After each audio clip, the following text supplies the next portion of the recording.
tá bom? Tá bom, né? Então tá, antes de mais nada, eu queria agradecer a Débora pela oportunidade. Há um bom tempo, Débora já fala, Fernanda, vamos fazer uma palestra, né? Uns 3, 4 anos. E eu sempre saio pela tangente, né? Aí, gente, chegou agora, ano de 2020, tanta coisa acontecendo. E eu parei para pensar, sabe? A gente sempre quer dar uma fugida das coisas importantes assim, que a gente tem na vida, os desafios principalmente. A gente quer dar um jeito de não assumir, às vezes, compromissos. Eu falei, chegou a hora, sabe? Muitas vezes é mais fácil a gente tentar e não conseguir do que deixar de tentar. A dor é muito maior. Então é preferível, pelo menos você tenta. Se não der certo, não deu. Nem todo mundo nasce para fazer palestra, nem todo mundo nasce para fazer qualquer outra coisa. Mas eu acho que o importante é tentar. Se não der certo, Débora fala, Fernanda, não deu, tudo bem. A gente continua com os outros serviços da casa, que já tem bastante, né? Mas eu acho que, na verdade, é isso, gente. É importante a gente tentar e não fugir, sabe? Realmente, eu falei, ano de 2020, muita coisa acontecendo. Eu quero mudar, eu quero trabalhar em algumas áreas, para mim, que ainda são difíceis. Por exemplo, chegar aqui na frente e enfrentar todo mundo, que nem a amiga Erika falou, cadê a amiga Erika? E ela falou assim, gente, é uma posição que não é confortável. E realmente não é, porque tá todo mundo ali, eu sei que aqui é a nossa casa, a nossa família, e é também por isso que eu aceitei. Mas, de certa forma, a gente acaba dando a cara a tapa. Você sobe aqui, você vai falar para as pessoas, você acaba sempre, de uma certa forma ou de outra, julgado. Né? E a gente foge do julgamento. Como na semana passada a gente trabalhou isso também. A gente tem paura de ser julgado. Mas tem certos momentos na vida da gente que a gente tem que aceitar ser julgada e tudo bem também. Porque todo momento a gente é julgado. Tem horas que a gente gosta das nossas atitudes, tem gente que não gosta. Então a gente tem que acostumar com isso. E é isso. Então hoje eu estou aqui enfrentando essa situação. Estou no meio da minha família querida, porque eu estou aqui 3 ou 4 vezes na semana. Então é mais do que família. Então, gente, se algo acontecer, se eu gaguejar, se eu esquecer, não foi por falta de ter preparado, me preparei. Mas a gente nunca sabe como que vai ser quando as coisas começam. Então, por favor, tenham paciência e vamos começar. Então, hoje eu vou falar sobre os enviados de Jesus, características e ensinamentos. Quando a gente lê esse título, essa palestra ela parece bem bíblica, né? Mas na verdade não é. Eu vou falar sobre os enviados de Jesus porque eu quero trazer eles para perto da gente. Eu quero humanizar esses enviados, né? Eu quero que a gente veja eles, porque na verdade eles foram pessoas como nós, que estiveram aqui no planeta ou que ainda estão realizando as suas missões de vida, né? Então, eu quero trazer eles bem para pertinho da gente, porque a gente tem uma mania de se minimizar. Ah, eu não consigo fazer isso, eu não consigo fazer aquilo. E aí você olha aquele santo ali, nossa, ele está lá, e eu estou aqui embaixo. Então, o que eu quero falar hoje é que não é isso. E eu vou mostrar para vocês que realmente não é. Eles eram pessoas como nós. Então, eu escolhi alguns enviados para a gente falar sobre eles. Esses que tiveram um pouquinho mais de dificuldade para achar suas missões de vida, vamos seguir que a gente vai, senão eu já vou falar a palestra toda. Então tá. Então nós vamos falar sobre os primeiros enviados de Jesus e suas missões na Terra. Há um tempo atrás a gente estava estudando aqui a Caminho da Luz, né? A gente terminou e aí começou a Gênesis. Então, o Caminho da Luz, ele falou bastante sobre a chegada, né, desses primeiros capelinhos, né, à Terra. E aí a gente pensa assim, muitas pessoas ouvem falar de capela. Então vamos deixar todo mundo na mesma página, porque nem todo mundo estudou esse livro. Então vamos lá. A chegada dos exilados de capela, as raças adâmicas, eram espíritos rebeldes, necessitados de evolução moral. Jesus, com a sua misericórdia, lhes prometeu auxílio através dos seus enviados e mais tarde com a sua vinda ao planeta, consolando assim os corações desses aflitos irmãos. Então vamos lá, o que é Capela, né? Capela é uma estrela que fica na constelação do Cocheiro. Essa estrela, né, esse sistema, ele chegou ao seu auge espiritual e ele precisava evoluir. E ainda tinha alguns irmãos ali que estavam atrapalhando aquela evolução, porque eu acho que eu já vi esse filme antes. Estava atrapalhando essa evolução. Então o que Jesus misericordioso fez? Falou, ok. Vamos pegar esse pessoal que já não está conseguindo seguir em frente e vamos mandar eles para outro planeta que tinha um pouquinho mais atrasado, que assim eles podem fazer uma troca. Eles vão aprender com o pessoal que está lá e vão poder ensinar também. Porque Capela é um planeta mais avançado que a Terra. Então, mesmo esses que estão ali, os nossos irmãozinhos que estavam menos evoluídos, com pouca moral, chegando aqui na Terra, eles ainda estavam um pouquinho no top, né? Porque a Terra estava bem no comecinho, tinha alguns primitivos, né? Alguns moradores primitivos da Terra. Então, eles vieram com essa missão de estar ensinando. Capela, a sombra, a luz de Capela para bater na nossa Terra, demora 42 anos para a luz de Capela chegar na face da Terra. Então, tempo. Sendo que a luz viaja a 300 quilômetros por segundo. Então, é distância. Porém, Capela tem muita afinidade com o planeta Terra. Por isso que foi escolhido por Jesus para que esses seres pudessem vir aqui e trabalhar conosco, né? Vamos continuar aqui.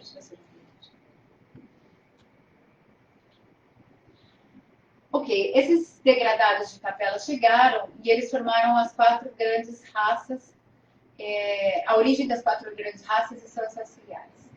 A reencarnação desses espíritos se deu respeitando as suas afinidades pessoais, tais como língua, cultura, moral, etc.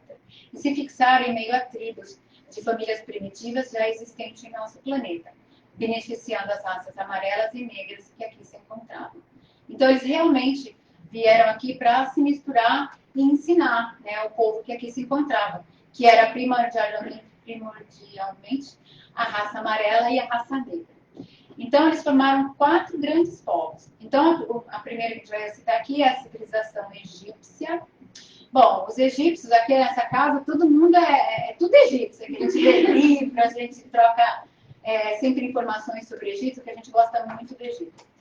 O Egito, o povo egípcio foram os que menos tinham a pagar, né, para a espiritualidade, assim sendo. Eles tinham mais moralidade. Então, eles ficaram pouco tempo, quer dizer, o tempo que eles ficaram, né, eles desenvolveram o lado da ciência, né, e mais importante, assim, tudo que os egípcios desenvolveram ficaram mais entre os sacerdotes mesmo. Então, eles fundaram as ciências secretas, as escolas de Íris e Osíris, as iniciações. Era muito difícil passar. Para você se tornar um sacerdote, você tinha que passar por iniciações super difíceis. Então, eles foram concentrando toda aquela informação ali. E o povo, eles eram... Os sacerdotes sabiam do monoteísmo. O povo que ficava ali em volta, os escravos e tal, eles acreditavam no politeísmo. Então, os sacerdotes sabiam que não adiantava falar todas as verdades espirituais para aquele povo. Então, ficou muito concentrado ali, né, nos sacerdotes. E logo que eles fizeram a lição de casa, o povo egípcio, na sua grande maioria, já voltou para a capela. Aí depois a gente teve a organização hindu, né? Os hindus vieram na sua grande maioria para trabalhar o orgulho mesmo. Então eles vieram para trabalhar com eles encontraram ali já uma raça, né? Que os hindus, né? Eles prezam muito são os arianos, né? A raça pura, né? Então quando eles chegaram ali, já tinha um povo primitivo ali, um povo primitivo que chamava autoctones. E logo eles dominaram esse povo, eles foram muito rápidos. Eles dominaram esse povo, mas também não queriam muita proximidade deles, porque já começou daí o afastamento. Eles vieram para trabalhar com esse povo, vieram ensinar, mas não foi isso que eles fizeram.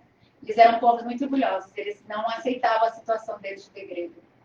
Então, uma parte deles foi para a planície hindu, e ali eles desenvolveram uma religiosidade muito grande, e uma outra parte foi para a Europa. E nesses que foram para a Europa, houve uma mistura nas tribos, nos caminhos, eles foram se misturando um pouquinho. Mas sempre com aquela coisa do ariano puro, né? Isso nunca... Até Gandhi, né, segundo no livro mesmo, fala que Gandhi, nem com toda a espiritualidade dele, hoje ele consegue resolver esse problema das castas na Índia, porque ainda existe isso. Ele nem ele conseguiu resolver. E aí, esses que foram para a Europa se misturaram um pouquinho, eles foram para a Grécia, para a costa da Itália, depois para a França. E esses que ficaram nas planícies hindus foram os que realmente desenvolveram a religiosidade na Índia. E aí eles tiveram como exemplos de enviados os Mahatmas, Krishna, Buda. Os Mahatmas dizem que quem vai para a Índia e chega lá, eles conseguem sentir no ambiente, né, na atmosfera da Índia, tudo isso que os Mahatmas deixaram, porque eles traziam muita paz, muita religiosidade para eles, né? Aí depois veio o povo de Israel, que é um povo que não teve muita mistura. É um povo que até hoje ele é muito homogêneo, é um povo muito forte. Eles ainda, né, uma grande maioria deles espera o príncipe prometido, porque eles acreditam que Jesus ainda não foi o príncipe prometido deles, por uma série de razões, e entre elas que Jesus nasceu numa família muito pobre, era filho de carpinteiros, e eles, na verdade, queriam um príncipe que lutasse por Israel, que libertasse o povo dos romanos e toda aquela coisa. E Jesus, gente, Jesus não, né, ele não veio para brigar com ninguém, né? Ele veio mesmo para ensinar no amor, na conversa. Então, eles meio que não quiseram acreditar que esse príncipe era Jesus, né? E também eles tiveram muito apoio, né, desse enviado que foi Moisés. Moisés foi um grande médium. Tudo que ele sabia de religiosidade, ele passou para o povo de Israel. Esse povo, eles sabem tudo. Na época, eles acreditavam muito no monoteísmo. Enquanto as civilizações egípcias e as hindus concentraram os segredos e o poder entre os seus dirigentes, Moisés espalhou, ele fez questão de trazer muita religiosidade para o povo. Tanto que esse povo conseguiu passar 40 anos atravessando o deserto, foram nômades, eles foram super bem preparados por Moisés. Né? Esse episódio é conhecido na Bíblia como o Êxodo, né? Que foi a saída do povo hebreu do Egito, né? Pelo Mar Vermelho se abriu, e aí então Moisés foi um enviado extremamente importante para esse povo. E a última foi a civilização chinesa. Quando os capelinos chegaram na China, a China já estava muito bem organizada. Eles tinham já líderes religiosos, bem já daquela época, né? Então tinha Forri, que foi um líder religioso que ajudou muito. E antes de Forri já tinham alguns outros. Então você vê, a China realmente ela é milenária. Aí depois veio Lao Tse e Confúcio. Lao Tse foi 6 séculos antes de Cristo e Confúcio 5. Então, quer dizer, eles estavam com um embasamento muito bom de religiosidade. Então, os primeiros enviados e os seus trabalhos. Os primeiros enviados, basicamente, eles foram instrutores religiosos. Não que nessa época não existia filosofia, nem ciência, mas eles vieram mesmo para formar a base. Porque quando a gente forma um povo, a base do povo na religiosidade, todo o resto depois flui, né? Então, eles ajudaram a preparar o terreno para a vinda do Cristo, conduziram a humanidade auxiliando com amor e dedicação, e foram porta-vozes do Cristo na edificação das civilizações. Então, aqui a gente tem Moisés, né, que eu já falei sobre ele, um homem muito forte, Buda, né, na Siddhartha Gautama, que foi um príncipe, ele cresceu num palácio, e já, por isso que eu falo, gente, ele já tinha filhos e uma esposa, quando ele realmente se converteu a viver a vida dele espiritual. Então, a missão de vida dele, ele só achou a missão de vida dele quando ele já tinha uma esposa e um filho. Que ele saiu do palácio e que ele foi ver como que o pessoal morava, ele ficou desesperado. Ele falou, meu Deus, era uma pobreza. E ele vivia muito bem, eles eram muito ricos e tinha uma vida maravilhosa lá no palácio. Aí ele abandonou tudo, ficou lá embaixo da figueira, conseguiu a sua iluminação e depois ele começou a pegar pela Índia. Aí nós temos Abraão, né, que também foi uma figura muito importante para o povo hebreu. E ele aqui mostra, tem a figura dele com uma faca na mão. E aí Deus falou para ele, né, eu quero ver o quanto que você me ama, né, o quanto que eu gostaria que você sacrificasse seu filho para provar esse amor. Então, quando ele levanta a faca, né, ele foi no local lá que Deus pediu para ele ir, ele deitou o filho sobre uma pedra e ele levantou a faca para realmente matar o menino. Foi assim que um anjo chegou e segurou a mão dele e falou assim, não, isso foi só um teste para saber o quanto você me amava, né? Amava, né, a Deus. E aí nós temos Confúcio, que trouxe muita moralidade, muita espiritualidade para a China. Mahatma Gandhi, né, também, que sem derramar uma gota de sangue, Gandhi conseguiu livrar a Índia e o Paquistão do poderio britânico, sem derramar uma gota de sangue. Quando ele queria alguma coisa, ele fazia greve de fome. Era dessa forma que ele conseguia seus feitos. Tá. E o auxílio do prometido continua através dos tempos. A humanidade nunca deixou de ser amparada em todas as suas necessidades evolutivas. Então, depois que, né, já estava sedimentado a religião e tudo, aí o planeta Terra precisava se desenvolver, precisava crescer. Então, aí vieram, né, a espiritualidade começou a trazer mensageiros que começaram a se desenvolver várias a ciência, a matemática, que mais? Aqui, Hipócrates com a medicina. Martin Luther King Jr. foi um grande lutador das causas pela igualdade racial, né? Então, em todos os planos do planeta, a espiritualidade estava sempre inspirando a evolução, né? Para que a gente começasse a evoluir. Então, sempre, como Jesus prometeu, sempre os enviados dele auxiliando o planeta. Então, os auxiliares do Cristo nem sempre vieram prontamente preparados para o serviço. Alguns deles precisaram um pouco mais de tempo para entender e realizar as suas missões. Então, aqui eu vou falar sobre 3 desses enviados. E um deles é Paulo de Tarso. A gente sempre ouve muito falar, né, de Paulo de Tarso, e as pessoas pensam que Saulo é uma pessoa e Paulo é outra. Na verdade, ele teve uma vida, né, que as pessoas pensam que tiveram-se 2 encarnações, né, que Saulo veio numa encarnação e depois Paulo veio em outra. Mas, na verdade, ele teve uma vida, né, e ele teve, nessa uma vida, ele conseguiu fazer essa transição, né, de um homem ríspido, perseguidor do cristianismo, para um homem maravilhoso que ele se tornou, né? Então, eu vou falar um pouquinho da história de Saulo. Saulo era um doutor da lei, um homem muito, muito inteligente, e ele começou a perseguir muito os cristãos, porque, como eu falei anteriormente, eles não acreditavam que Jesus era o príncipe prometido deles, né? Então, ele começou a perseguir os cristãos achando que Jesus era uma farsa, né? E aí ele perseguia, aí tem um rapaz chamado Estevão. Onde Estevão estava, ele estava perseguindo Estevão. E ele usava as suas influências na cidade para ficar perseguindo Estevão, para que Estevão não conseguisse pregar. Então, foi uma série de perseguições, né? Até que ele realmente consegue que Estevão seja morto, né? Aí um dia, ele entrando em Damasco, né, no seu cavalo, teve uma visão e caiu. Quando ele caiu no cavalo, ele já caiu cego. Mas aí ele ficou cego fisicamente, mas aí foi a abertura dele para o plano, para a vida espiritual. Nesse momento, Jesus falou para ele: Saulo, por que tu me persegues tanto? Né? Jesus foi tirar essa decisão com ele, falou: por que você persegue tanto os cristãos? Né? E nesse momento, ele no chão, já cego, ele começou a refletir. Né? Ele falou: nossa, então é verdade. Jesus, ele é Jesus. Ele é o Salvador, ele é o príncipe.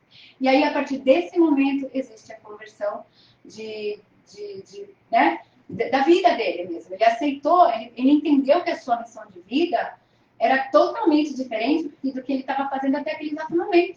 Ele estava exatamente perseguindo os cristãos, enquanto ele teria que estar, a missão de vida dele era auxiliar. Aí, a partir desse momento que ele entendeu isso, ele começou a fazer tudo diferente. E uma coisa assim, quem lê esse livro, eu recomendo muito o livro Paulo Estevão, é um livro maravilhoso, gente. Quando a gente lê esse livro, a gente fica tão próximo a Jesus, e há 2000 anos também. É outro livro que aproxima muito a gente daquele cristianismo antigo. Que a gente vê que as pessoas saíam para como chama aquele lugar que Jesus pregava? Não é catacumba, é catacumba, que a pessoa saía à noite, de madrugada, escondido, né? Então, quando a gente lê esses livros, a gente fala, puxa vida, né? Às vezes dá uma chuvinha, uma nevinha, e a gente não quer vir. E o pessoal saía com risco de vida, porque os soldados naquela época, eles não aliviavam para ninguém. Eles chegavam mesmo batendo em todo mundo, não respeitavam gente de idade, não respeitavam mulheres. Então, hoje a gente tem tudo pronto. A gente chega, tem PowerPoint, tem musiquinha na casa, tem comidinha, né? A gente não precisa se esconder de ninguém, né? É tudo muito maravilhoso. Então, eu recomendo, quem puder ler esses 2 livros, é o cristianismo de raiz, a gente pode falar assim, né? Então, tá. Quando Paulo de Tarso percebeu que esse era o caminho, o interessante foi que ele não ficou... Quando você lê o livro, você vê que ele não fica nem um minuto em dúvida. Ele não fica se remoendo. Ai, meu Deus, o que eu fiz? Ele não abaixa a cabeça. Ele só toca em frente. Em nenhum momento se vê ele se lamentando ou se julgando pelo que ele fez. Você vê o contrário. Ele trabalhando e trabalhando cada vez mais para tentar reverter um pouquinho da situação que ele tinha causado. E ele tinha muita consciência de que ele tinha sido muito mal. Tanto que o pessoal, né, quando ele começou a fazer o bem, o pessoal falou, ai, a gente precisa trocar o seu nome, né? Agora você está numa vida nova, né? Ele falou assim, não, eu não quero trocar o meu nome. Porque com esse nome eu consigo lembrar de tudo que eu fiz. Mas aí lá na frente, mais lá pro finalzinho, ele aceita trocar de nome. Porque ele se considerava realmente um homem novo, né? E aí ele foi até o fim, ele lutou pro cristianismo até o fim, ele foi muito amoroso, ele ajudou muita gente.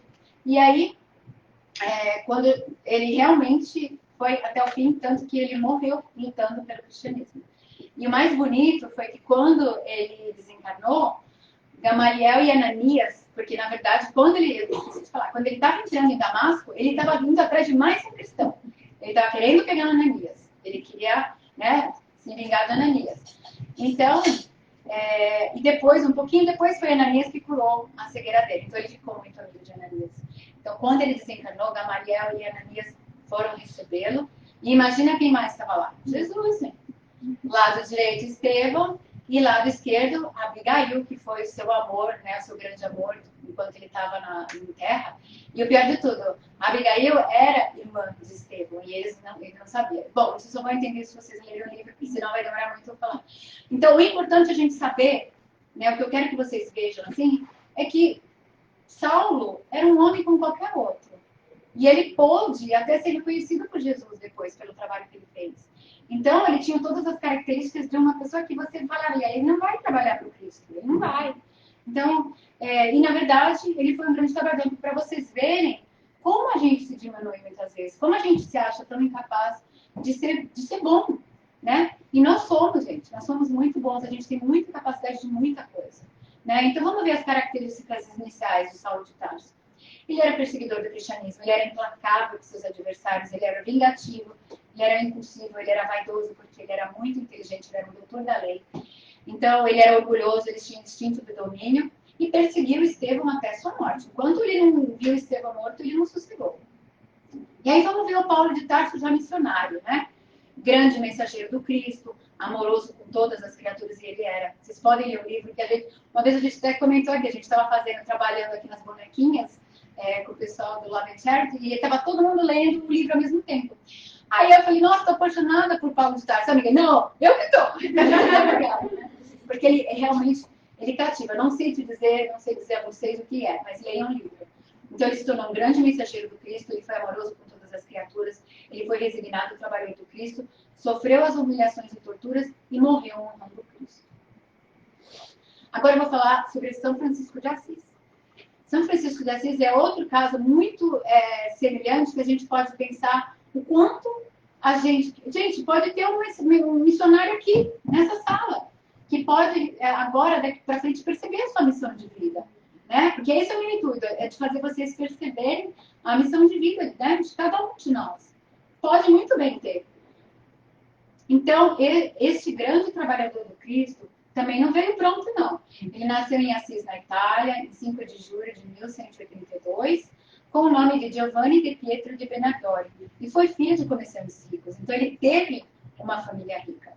Quando ele nasceu, dizem, né, quando eu fui ler a sua biografia, que o pai dele estava na França, porque eles eram comerciantes muito ricos. Então, nessa época, o pai dele estava na França, por isso o apelido começaram a chamar ele de Francesco, aí pra gente ficou Francisco. Então, ele era um jovem, como qualquer outro jovem, né, dos seus 18 anos. Ele gostava de festa, ele bebia, e ele tinha um sonho, ele queria ser herói. Então, ele se alistou no exército, e ele foi para o exército. Na primeira batalha, ele já foi preso. E ali ele ficou por 1 ano preso. Aí o seu pai deu um jeitinho, parece que pagou e tal, conseguiram resgatar ele e ele voltou. Quando ele voltou, né, desse 1 ano, ele já voltou mais assim, menos conectado com as coisas terrenas. Ele já tinha sofrido ali um pouquinho, então ele já não estava muito querendo ir para festa. Então, mas aí ele foi para uma segunda batalha.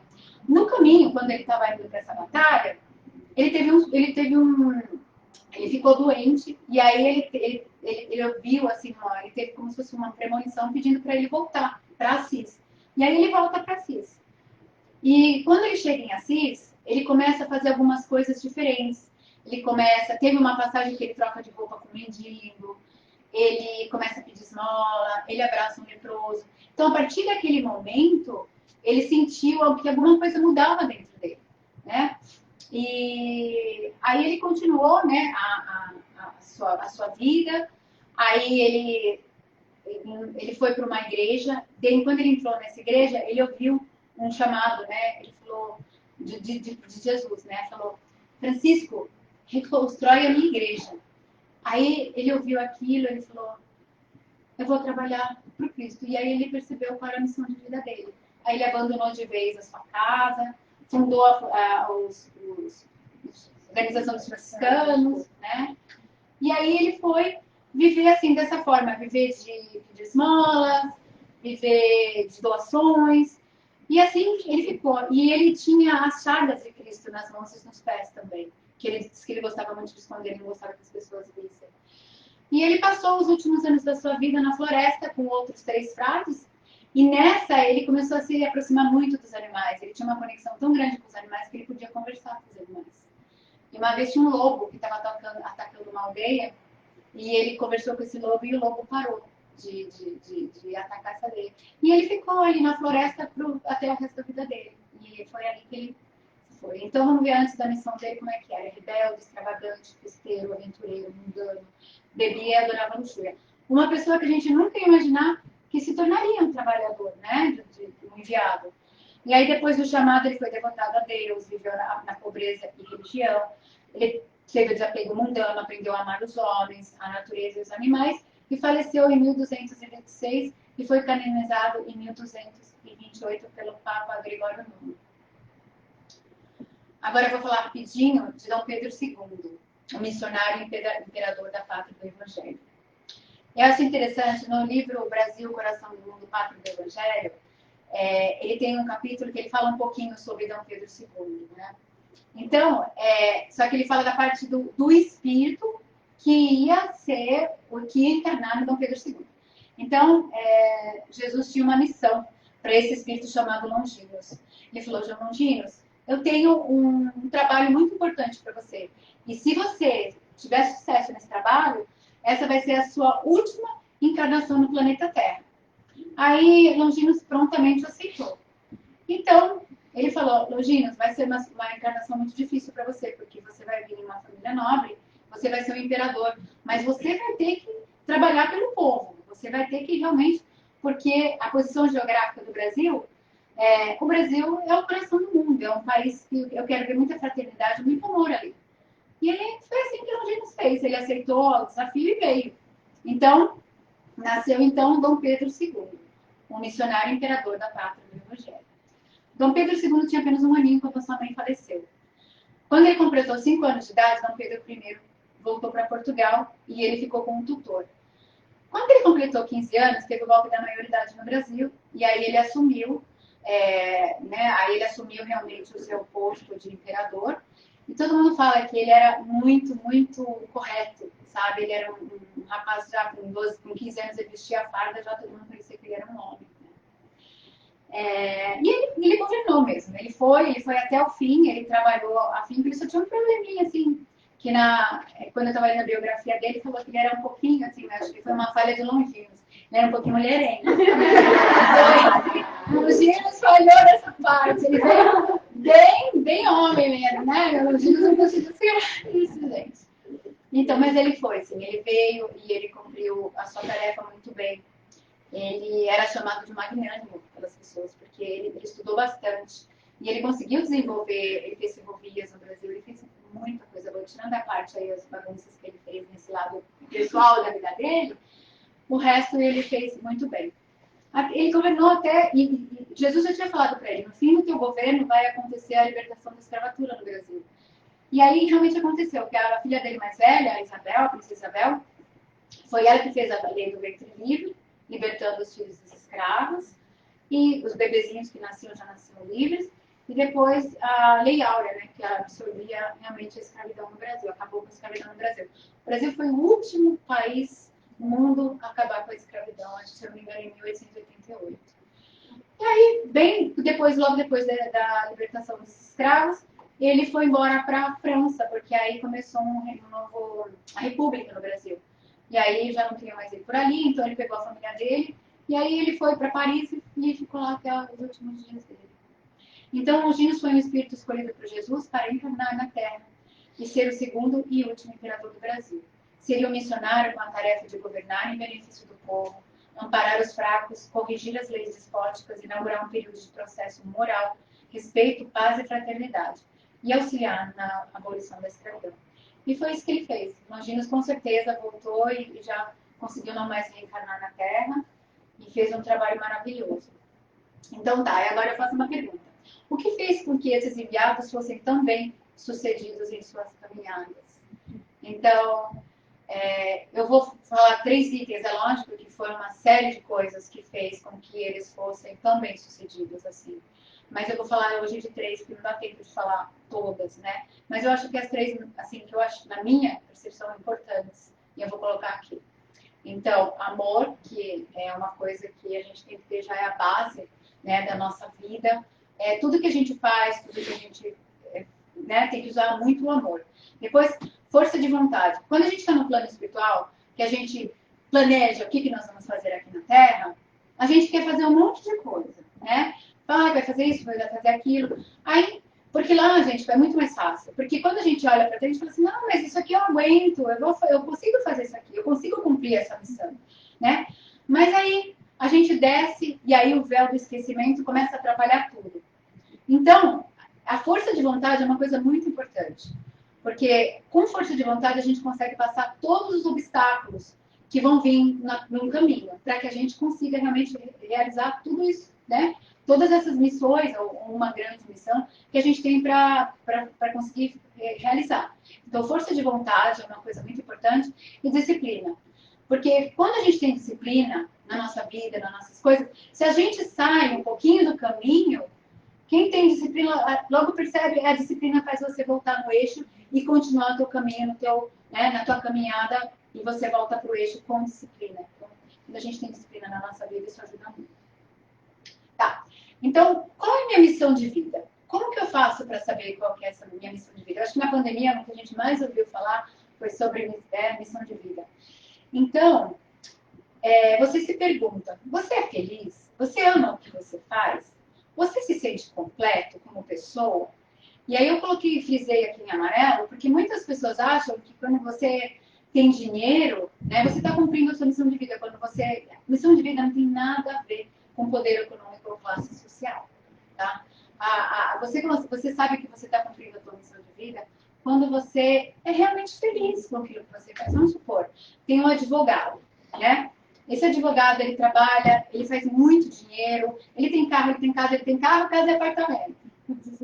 Ele tem tudo, né? Não falta nada para ele. Mas chega à noite, ele precisa de remédio para dormir. Ele precisa, às vezes, tomar antidepressivos. Mas ele tem tudo. A gente lembra, nossa, mas ele tem, né? Gente, não é isso. Ele não é feliz no que ele faz. Ele não está seguindo a missão de vida dele. Porque se ele estivesse seguindo a missão de vida dele, ele ia ser muito feliz com aquilo que ele faz. Como tem um outro advogado que pode ser super feliz com o que ele faz, super feliz com a profissão dele e também ganha bem, o que não impede, né? Mas é importante frisar que você precisa gostar daquilo que você faz. Você precisa amar a sua vida, você precisa acordar e falar, puxa, mais um dia na minha vida, eu estou muito feliz com a minha vida, em todos os aspectos, né? Eu não preciso de remédio, eu não preciso de nenhum fator externo para me fazer feliz, porque eu estou feliz com a minha vida. Então, você está realizando o seu plano, né, que você se propôs a fazer. Tá? Alguém aqui se sente assim, já no seu... Já cumprindo a sua missão de vida? Alguém se sente assim? Amiga? Muito bom. Acredito que Débora. Você também, não? Tô pegando, né? Não, aqui, né? Sua missão de vida. Não era para abrir a casa espírita? Né? Tá aqui firme e forte. Quando você acha que isso bateu na tua porta, esse desejo de começar a cumprir essa missão? Quando você sentiu isso? O momento fala de táxi. É um momento de divisão, onde você já sabe que está demorando já para você ser feliz, fazer o que você tem que fazer. Você precisou de muita coragem para tomar essa decisão? Ou foi uma coisa assim, Natural. não, eu vou encarar isso porque era a tua missão de vida? Você vê que você não sofreu para poder fazer isso? Porque estava escrito, era o que você veio preparada para fazer. Às vezes a gente demora, mas às vezes a ficha cai. E aí a gente começa a entrar no eixo e começa a realizar. Então tá, número 2. Agir conforme as leis divinas ou naturais. Né? E o que são as leis divinas ou naturais? São um conjunto de leis que regem a dimensão moral do ser. Quanto mais imerso nessas leis nós estivermos, mais próximos estaremos de cumprir com as nossas missões de vida. Então, elas são divididas nas leis físicas e nas leis morais. Então, as físicas são as leis do mundo material, elas regem a nossa sociedade.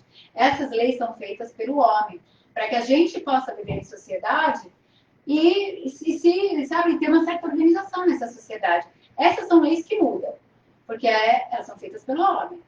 Então, as leis morais... Então, vou falar um pouquinho sobre as leis físicas, que eu vou dar um exemplo. Por exemplo, um assaltante que entra dentro de uma casa. Ele invade essa casa, ele vai lá, rouba tudo que a pessoa tem e depois ele é preso, né? Porque se a polícia pegar, ele é preso. Senão, ele sai com tudo da pessoa e leva. Ele está infringindo uma lei física. É claro que também é uma lei moral. Mas ele está infringindo uma lei física e ele vai ser preso. Ele vai ser punido por isso, né? Uma pessoa que passa correndo num farol vermelho. A gente sabe que é lei. A lei do homem você tem que parar no farol vermelho para você poder sair. O carro que vem correndo, ele pode bater no outro carro, ele pode causar um acidente gravíssimo. Então, por isso que a gente tem, né? E, no mínimo, ele vai tomar uma multa. E ele vai estar infringindo também uma lei física. E também uma lei moral, né? Então, agora eu vou... por exemplo, um casal que quer casar, né? Então, quando você vai casar, você tem que assinar um papel. Você assina, o seu marido também assina o papel. Então, você está cumprindo uma lei física, tá? Então, agora nós vamos falar sobre as leis morais. São leis referentes às relações do homem com Deus e com o seu próximo. A noção do certo e do errado.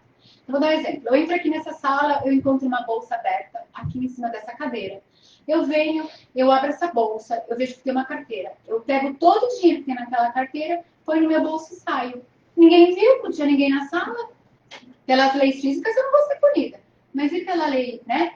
E pela lei da moral, né? Deus está vendo. Tudo que a gente faz está sempre, né, contando. Então, perante as leis morais, eu estou fazendo algo muito errado, né? Qual outra? Tá. Eu tenho um chefe, por exemplo, ou eu sou um chefe, e eu trato meus empregados de uma forma muito rude. Meus empregados chegam lá de manhã, eu mal falo bom dia, eu já entro na sala, bem arrogante, vou fazer meu trabalho. Não pago o suficiente para meus funcionários. Então, pelas leis físicas, ele é um chefe, ele pode fazer isso. Mas e pelas leis morais? Ele está agindo corretamente? Claro que não, né? Então, por exemplo, uma mulher que é estuprada, né? Ali está sendo infringidas duas leis, de uma forma muito, muito feia. A lei física e as leis morais, né? Então, esse é o segundo ponto. O terceiro ponto é saber ouvir o chamado divino, né? Deus sempre está pronto. Cabe ao homem ouvir o seu chamado. Então, eu peguei essa foto, que é The Creation of Adam, pelo Michelangelo. Essa pintura está no teto da Capela Sistina, né?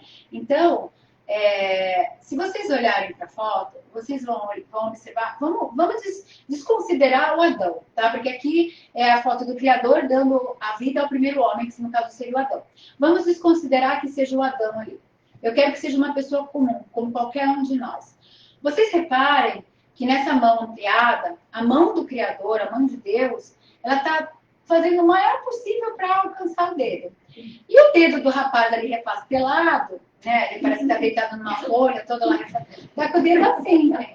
Olha a vontade que ele está tendo de ouvir o chamado, ou seja, né? Tá assim, a hora que der a vontade, eu vou esticar meu dedo até você. E tá lá. Então, gente, Deus está sempre pronto, né? né? A hora que nós tivermos ponto, ele também está. É só a gente refletir para poder saber ouvir esse chamado aí.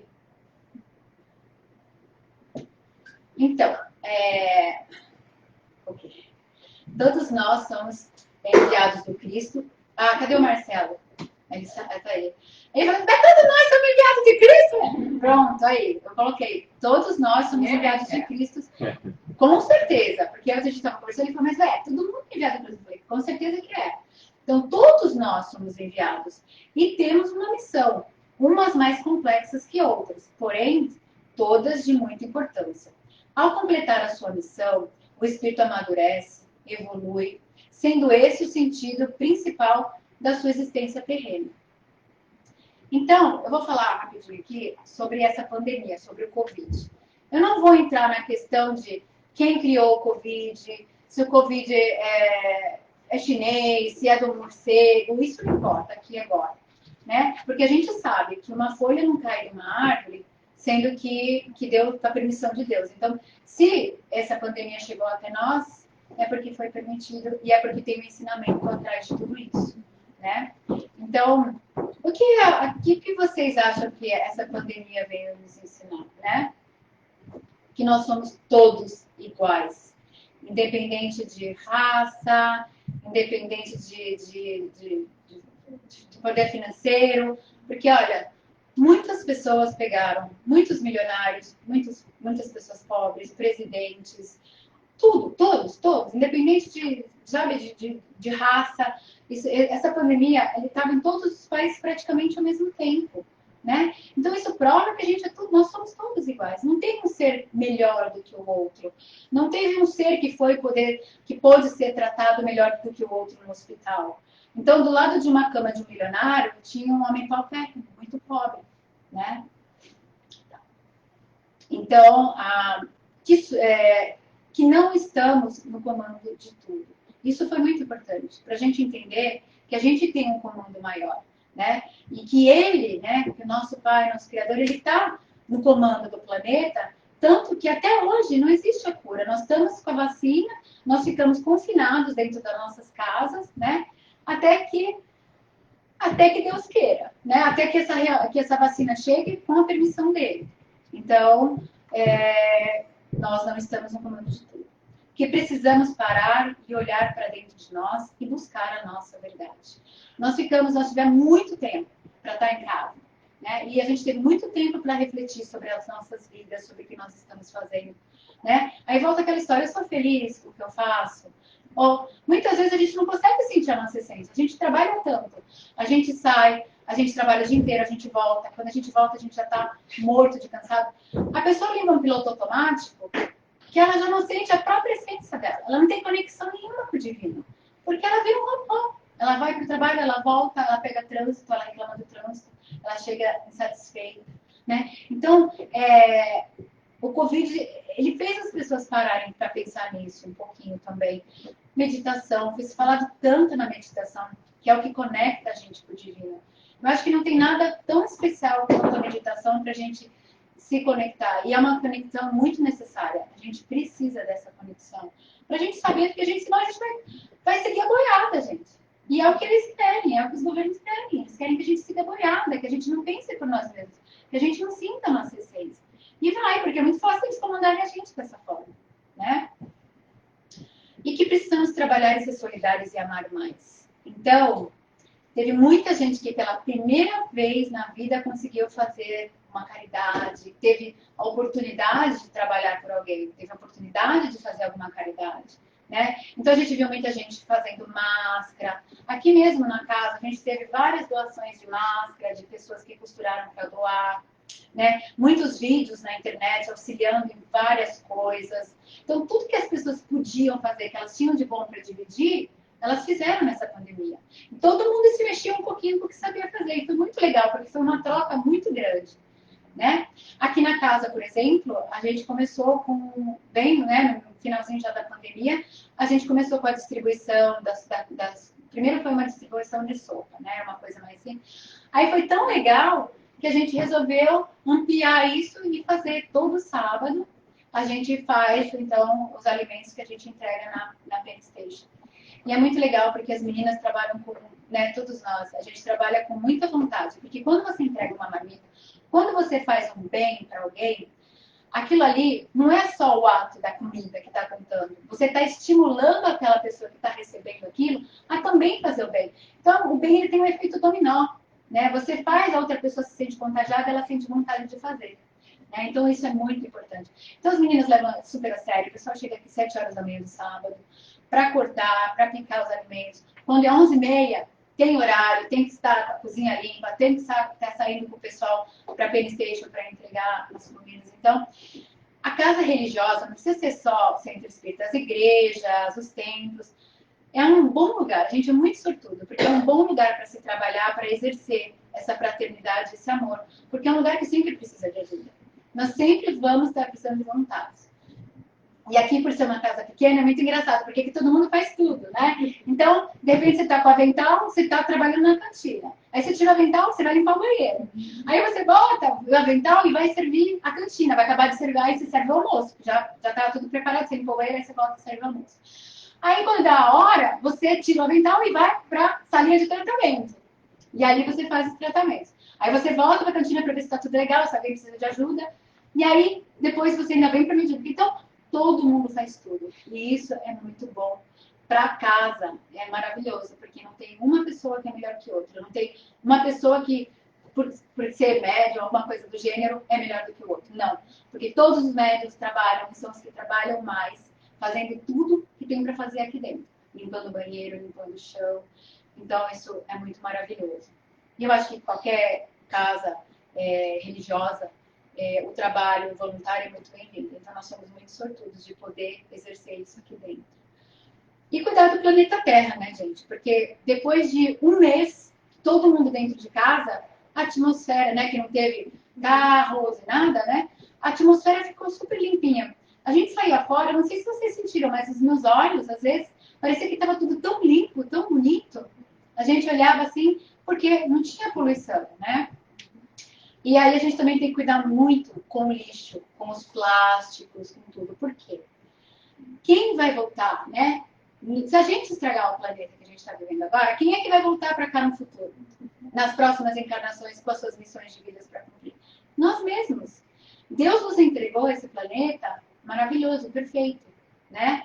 E tudo que a gente fizer agora vai ficar. Quando a gente voltar, se as coisas estiverem fora dos eixos, Deus não vai falar, peraí, gente, vou dar uma ajeitadinha aqui para você. Não, vai ser esse planeta que nós vamos encontrar, com todos os malefícios que a gente está fazendo para ele. Então a gente tem que pensar muito bem. É muito importante, porque a gente vai acabar aprovando no nosso próprio veneno se a gente não cuidar. E isso é muito para mim, porque assim, lá em casa sempre eles falam muito, mãe, os plásticos, vai no supermercado, eles já põem a sacolinha dentro do carrinho, então tem que usar sempre a mesma sacola, os saquinhos de pôr verdura também tem que ser sempre os mesmos.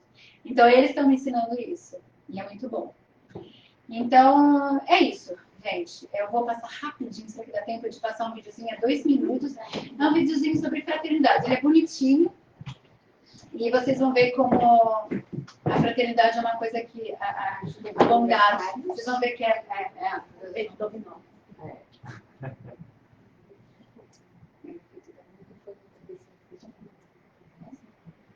Depois você volta, tá, menina, para botar esse papel.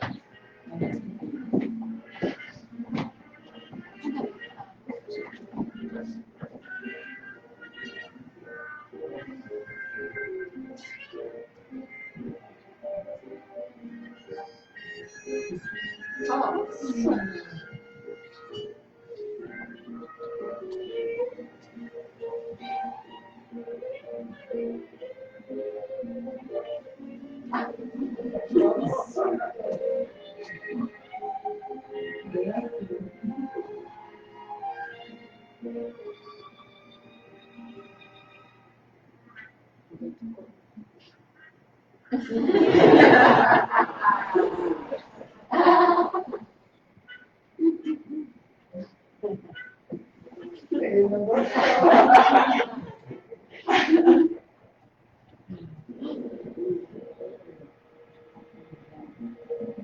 Ele vai largar lá.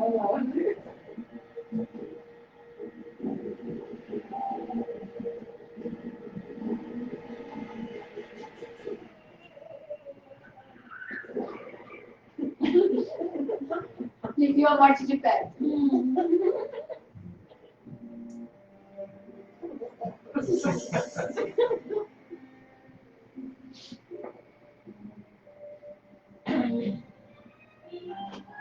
Momento de reflexão.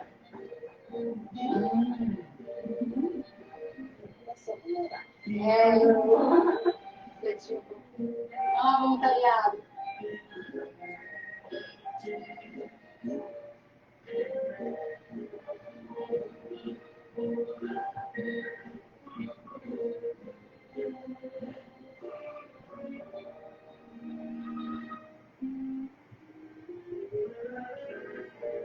E tem uma pessoa igual aí.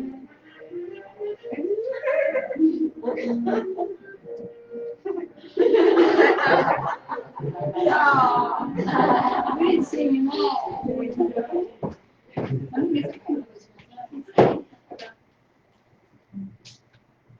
Ela tentou me ensinar. Gente, enfim, muito obrigada pela presença, pela paciência de vocês, de me ouvirem na noite de hoje. Eu espero que vocês possam ir para casa com essa reflexãozinha, então, tá bom? Muito obrigada.